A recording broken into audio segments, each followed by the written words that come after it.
নমস্কাৰ বন্ধুসকল, আপোনালোকক নতুন বছৰৰ শুভেচ্ছা জ্ঞাপন কৰিছোঁ। আগন্তুক 2026 বৰ্ষ সকলোৰে ভালে কুশলে যাওক। আজি জানুৱাৰী মাহৰ প্ৰথম দিনটো, বছৰটোৰ প্ৰথম পহিলা দিনটোতে মই আহিছোঁ নাগশংকৰ মন্দিৰলৈ। এই আপোনালোকে দেখিছে ইয়াত বহুতো ভক্তপ্ৰাণ ৰাইজ আহিছে। নাগশংকৰ মন্দিৰ এটা বিখ্যাত মন্দিৰ, শিৱ মন্দিৰ। ইয়াত সকলোৱে বছৰৰ প্ৰথম দিনটোত আহি চাকি বন্তি জ্বলাই প্ৰাৰ্থনা কৰে ভগৱানৰ ওচৰত, যাতে বছৰটো সুকলমে যায়।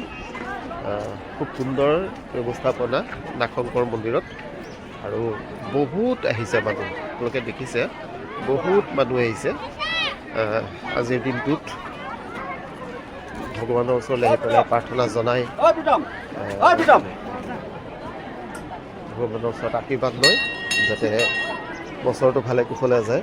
আপোনালোকে দেখিছে নাগশংকৰ দেৱালয়ৰ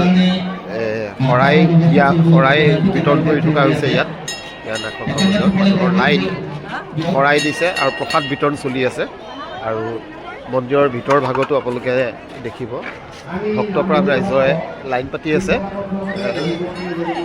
প্ৰৱেশ কৰিবৰ কাৰণে মন্দিৰৰ ভিতৰ ভাগলৈ। এয়া ভক্তপ্ৰাণ ৰাইজসকলে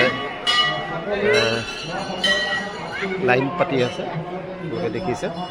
আৰু ধুনীয়া অতিথিশালাও আছে ইয়াত বিবাহ হয় আৰু বিভিন্ন অনুষ্ঠান প্ৰতিষ্ঠান হয়। আৰু সিফালে ৰেষ্টুৰেণ্ট আছে, আপোনালোকে ইয়ালৈ আহিব পাৰে নাগশংকৰ দেৱালয়। আৰু এই নাগশংকৰ দেৱালয় আৰু এটা বিশেষ কথাৰ কাৰণে সকলো আহে যে ইয়াৰ বৰ কাছ এটা পুখুৰী আছে খুব সুন্দৰ, আৰু সেই পুখুৰীটোত বৰ কাছ চাবৰ কাৰণে সকলো আহে। মই আপোনালোকক দেখুৱাম কাছবিলাক কেনেকৈ আহে। আহক, কাছৰ পৰিৱেশখিনি মই দেখুৱাই আছোঁ।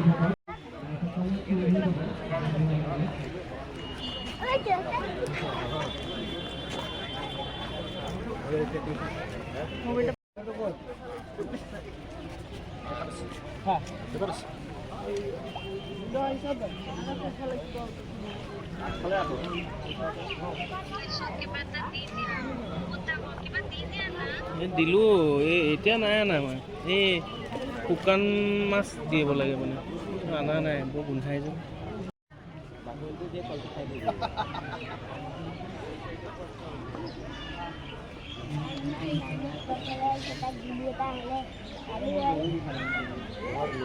apa benam?